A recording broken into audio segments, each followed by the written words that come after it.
What's up, everybody? We are back after a long break, and tonight on the A Zone, we're going to be talking about a class with the one and only JJ Racaza that Calvin and Matt attended. And we'll also be talking about how one of us, you'll have to stay tuned to find out who, but one of us made Grandmaster in USPSA. All right, so first up, I want to hear about uh, from Calvin and Matt. How did the JJ class go? What did you like about it? And tell us about it. I mean, overall, it was a lot of fun. That's because that's the main thing that matters, right? Like, you pay to have fun. You just hang out with really famous dudes, right? That's all you do. Yes, that's exactly what I went there for. I thought you were Yeah. being serious at first. I was like, okay. Not gonna, some of us did. So, I mean, the class that we took recently, that was what, back in March, I believe. Um, Yeah. yeah. So instead of being more technique focused, it was geared more towards field course application of skill. So if you had taken his previous course, which like dives more into like what your eyes do and how to move around, that's really this class is really more of a supplement uh, to that. So what we ended up doing is just setting up a whole bunch of different field courses and saying, all right, just give me the best performance that you can, and I'm going to give you an idea of how you could possibly perform that better. So if it's like if you're stepping out of place, then it's like, all right, here's how you can choreograph during your walkthrough of like here's how to position yourself better for this shot. That way you can just have something more stable, or you don't have to be as frantic with X, Y, and Z target. That's more or less the gist of what's going on. Yeah, basically it was a breakdown of your shooting and your movement, and it was to achieve like the highest level of efficiency possible. So I think he does like call it his advanced class, or like say it is for more advanced shooters. Definitely would not recommend this class for somebody who's just starting in USPSA. It does not go over the fundamentals a whole lot. So if you feel like you are lacking in fundamentals or that's what you need to work on, take his like fundamentals or level 1 class and not the advanced course like the applications class, because you will not get as much out of it if you aren't at a certain level. Well, cool. That makes a lot of sense. So it sounds like you guys learned a ton of stuff. Are you still kind of trying to implement some of the things you learned, or like how did you take what you learned from the class and apply it to your practice or your matches? So Match what? uh, Okay, I'll let here, you go Calvin, first. you go. Oh, Oh, okay. okay. So like me being a production shooter, um, is something that I'm really bad at, or was really bad at, was like being afraid of shooting on the move. In the past, like prior to this class, I typically would, run to a spot. Sure, I would shoot on an entry and an exit, but literally I would just shoot while standing still as much as I could. Or I was afraid to like explore what the boundaries were as far as like, moving and shooting at the same time. After taking JJ's class, I learned that there was definitely a lot more to be gained than just shooting during entries and exits. There are ways you can move your body during arrays and like awkward, like target presentations where you have to do certain leans and stuff, and make more hits in a shorter amount of time by adjusting your body. So that's probably the biggest thing I got out of it. There were a lot of smaller things that he said that were a little bit different than how I had trained in the past, and I'm exploring those things. One of them is like JJ was definitely adamant about front sight focus on longer shots, which is kind of the opposite of what I had learned from like Ben Steger and his crew. So very differing opinions there, and you can't really say one is right or wrong because they're both extremely good at what they do. So I'm trying to explore it and see if front sight focus at like long distance works for me. Cool. Yeah, I'm actually super interested to see where you where you go with that, because I know for me personally, the target focus thing was like a little light bulb moment. So I'm wondering if maybe it's just like using the right technique for the individual person. Like what works best for you. That's probably what it is. Like I know, like for me, like target focus, like no doubt at close range, like that is the way to shoot quickly and accurately. But when you get into like 15 to 25 yard targets, that's where it's sketch for me. Yeah, maybe it So just comes down to, what works for you personally, I guess. Well, that's cool. That's really cool, actually. What about you, Matt? How did it impact how you approached practice and matches? Again, like it's pretty similar to what Calvin was talking about. It's like, hey, how do you create micro efficiencies for yourself as opposed to something that's macro? It's like, how do I put it into words? Again, it's like being more comfortable with like starting to lean in or out of positions, that kind of thing. And then probably the big thing that a lot of people have talked about that have gone to his classes is his attack control attack method for identifying targets on how to shoot them. So like attack is like you can shoot this as fast as you can while guaranteeing alphas, and then control is like, all right, let's take a little bit of extra time, make sure that sight is exactly on the alpha as much as you can, that kind of thing. So and then in walkthroughs, when you break things down even more, or like as you get closer, it just starts simplifying and simplifying and simplifying into just target, target, target, target, target, position, target, target, target, that kind of thing. So basically, what you're saying is, for control targets, is slow down and get your hits. maybe for you. So it sounds like, among other things, one of the things that you guys both took away was like your walkthroughs and visualizations at matches are going to be a lot more detailed, to have those little efficiencies added in. Would you say that's true? It goes detail and then into simplification. So just funnel it down. Okay. Cool. Yeah, and one thing I also noticed about JJ's style of shooting is he doesn't shoot very fast splits. He actually spreads his splits over his movement, so the overall time is shorter, but he gives himself more time to aim and pull the trigger. So that's another like something that's quite different from some other shooters, where he's also big on trigger control, trigger prep, uh, which you don't really hear a lot from regarding like trigger prep and stuff when you talk to like Ben Steger and some of the other shooters out there. They're more just like, pull the trigger with whatever the weight of the trigger pull is and just be able to slam the trigger and hit the target. So JJ has like a completely different approach to marksmanship. He does a lot of comparison between him and other shooters. So like, again, like you're spreading out the shots, but it's like da da da da da da da for JJ, and then for Max, like da da da da da da da da, that kind of thing. Cool. That's really interesting. So I guess it seems like a high-level GM would have obviously benefited from this class, and someone who's brand new to USPSA probably wouldn't have. They should take the fundamentals class. But so do you think kind of the bread and butter USPSA audience, like a B class level dude, would they be well suited to take this class? I think so. I think like a motivated B class would benefit from it and up. Not saying that a less experienced shooter wouldn't benefit from it.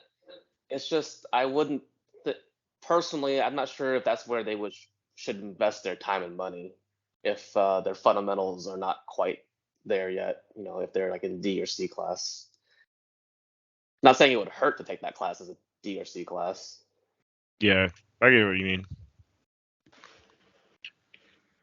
Well, cool. Anything else about the class? Nope. Cool. All right. Well, I am really jealous. It sounds like a great class, but You that's should have awesome. gone. I know. Like I said, I'm jealous. But all right. Well, cool. Thanks, guys. And let's see. Next up on the schedule, we have someone drum roll. Our one and only Matt Chua is a Carry Optics Grandmaster now. So congratulations, Matt. Thank Well you. deserved, I think. Yay. Paper GM. Yeah. So now everyone will actually listen to us now, right? Like We we're finally have legitimate one now that we have a GM GM on here. Well, that's really cool, and it's really awesome to have a GM on the podcast in particular too. So this is the reason why you have me as a friend, so you can get famous. GM. Yep. Well, yeah, I don't know about that, but so I imagine it felt pretty good and pretty rewarding to make GM, right? It felt great for 2 days, and I was like, well, where do I want to go now? Literally, that's how I felt. Yeah, I can imagine. There was definitely like people congratulating me on like Instagram and whatnot for like a week, but I was like, all right, I need to actually perform like this now. So You had to beat off all the women with a stick, huh? you might want to rephrase that. So But was making G like a focus for you? Did it just kind of like happen because you were just shredding? Getting the G card was a bit of focus. So like that was my initial dream when I started USPSA. Aside from so like when I started USPSA, it was really to find out how trash I was at concealed carry for like just the simple shooting and drawing. And then about half a year, I said, all right, screw it, get into carry optics, and then let's just chase after the GM card.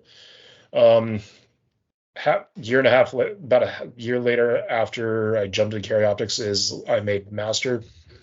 And then I actually had a plateau for an entire year. I was like, all right, what the hell is wrong with me? Why am I not figuring things out?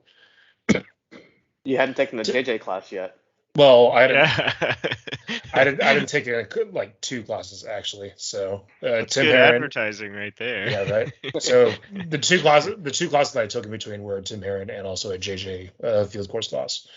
But once I started seeing a lot of the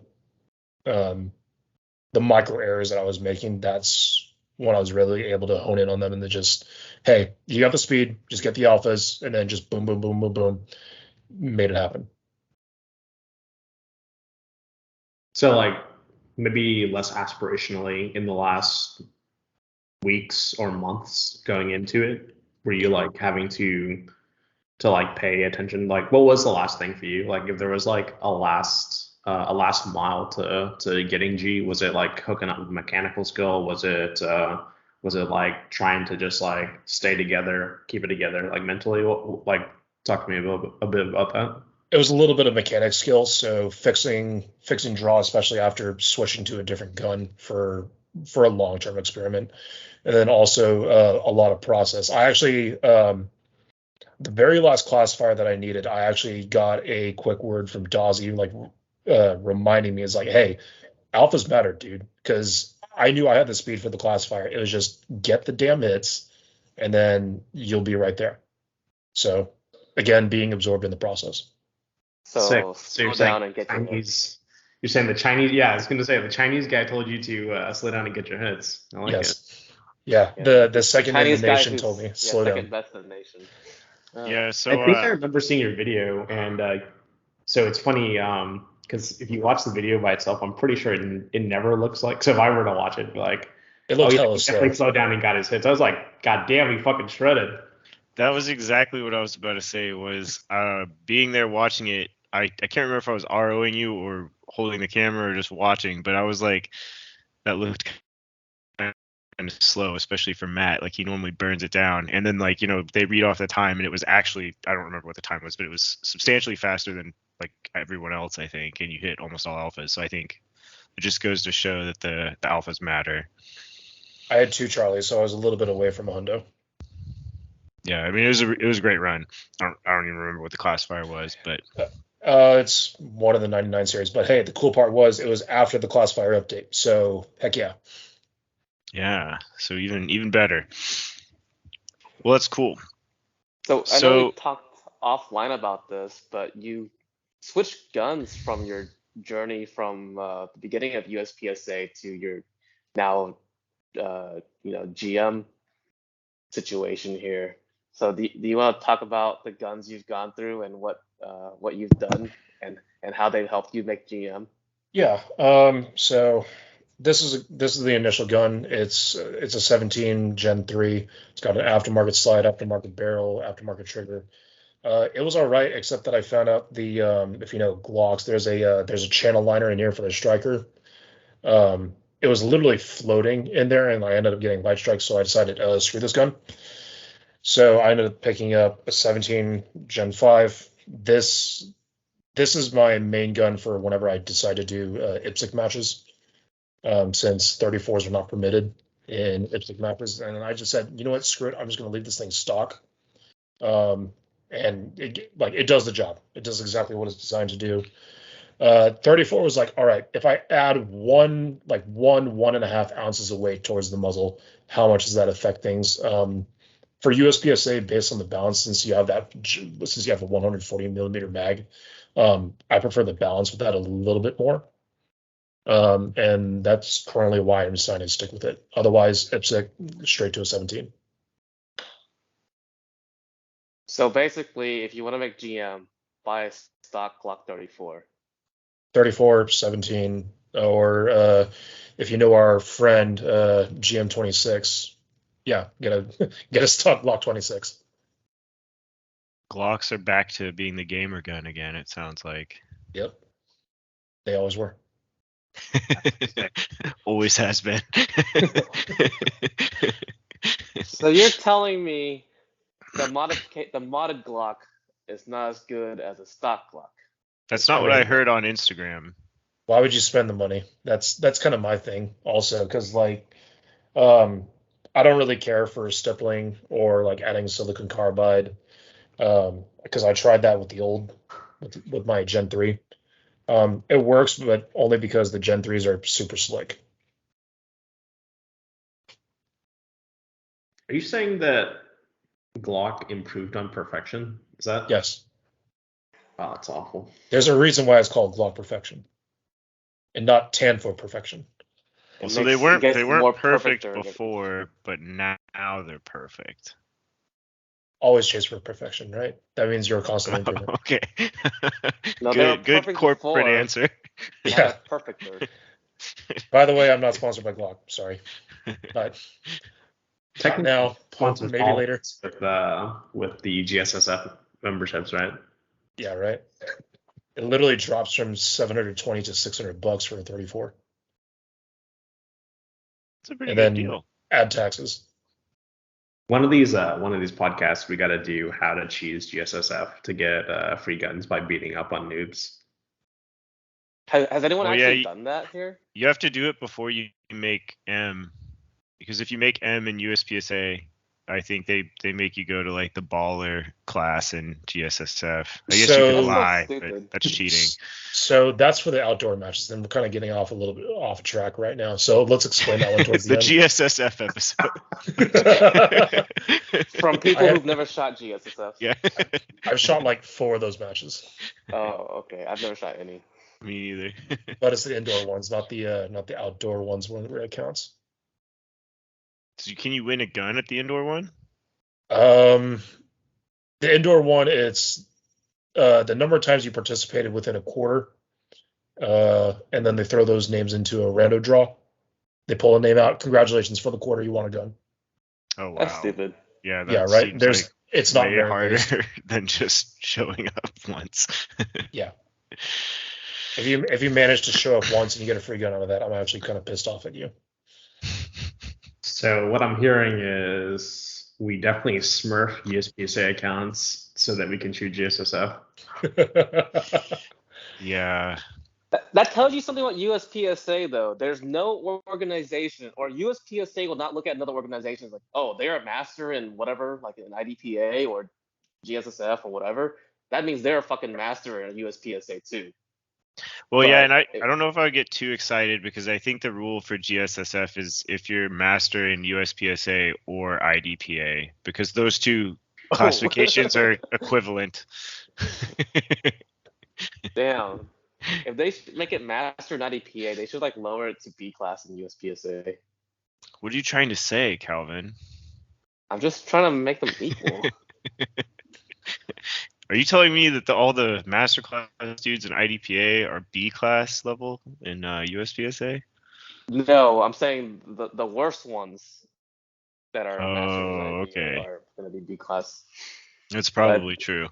All right, well, we just got canceled. who the fuck It was from it was IPA bound to watches happen. this? Well, I guess getting back to the topic of Matt being a total baller amongst all of us scrubs, do you think there was anything you changed in your practice that helped you, or do you think it was kind of just a slow and steady grind over the past, however many months of you being pretty close? It's really just being, excuse me. It was really just being more aware of what I could improve on, and like where I was gaining time. So like, all right, I'm working with things here. It's going well, but I need to improve like reaction for the draw or just the exact arm movements for a reload, that kind of thing. Makes sense. Grip, whatnot. Matt, leave us some GM wisdom. What's the cue for the timer? I've heard B and beep before. What's yours? B. He's like, you guys listen for the beep. I listen for them clicking the button before the Yeah. beep. He's like, Yeah, it's like I Yeah. can hear the button crunching in with their thumb. If you can't hear their tendons tightening in their finger, then you're never gonna make GM. Yeah, Since you're not this gonna is give why a you, real- this is why you do a 2-minute GM make ready. That way you can have absolute silence of people being just absolutely freaking bored. Your make ready is only 2 minutes. Oh my god. Shorter than you. It actually probably is. All jokes aside, my make ready is like 15 seconds. Yeah, mine is pretty bad. Mine's quite long. too. I just changed. Yeah. So Matt's not going to leave us with the GM wisdom. I will say, for those of you that don't know, after they say, "Are you ready?" If you draw and fire your gun, you'll make the whole stage reset, and it's not a DQ.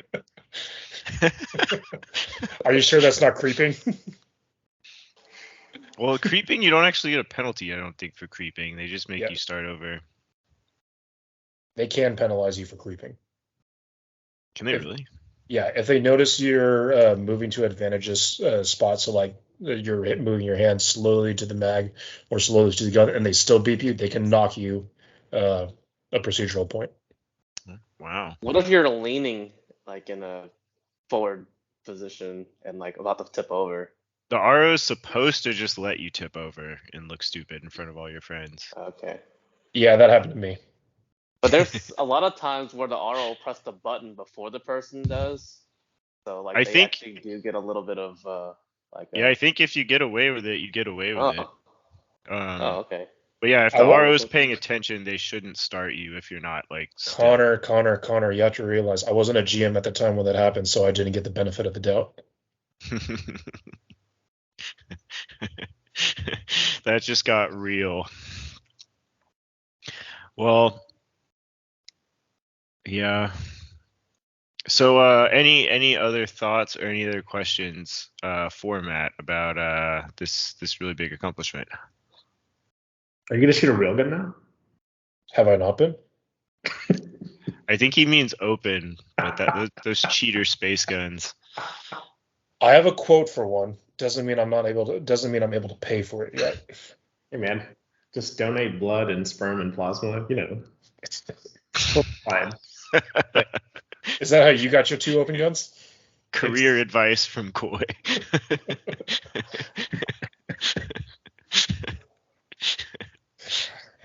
Gotta pull yourself up by your bootstraps and go down to the blood bank. Yeah, pull up your bootstraps and drop your pants. Well, everyone says you can save money by eating ramen, but ramen's like $15 a bowl. It doesn't make sense. Is it really? I mean, for like actual ramen, it is. Oh, like if you go get it like at a restaurant. Yeah. Oh wow. Simple answer is dream big, make the work happen. If you need to, lose some weight. I refuse. Yeah, and that's why you're not going to You, see them. you can't make fat me. people can't make GM. I mean, it helps. You got to raise that piece It of C helps. up to your It- shoulders somehow. It helps to be fat or to not be fat. I don't I know. need to know. I thought it helps to be fat so you can control recoil better. Shit. Right? I'm 250, you fucker.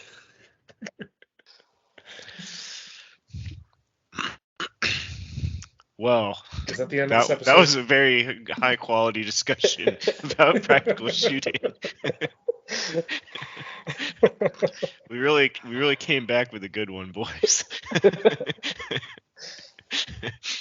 So I can't think of anything else on the schedule or any other great questions for Matt. What about you guys?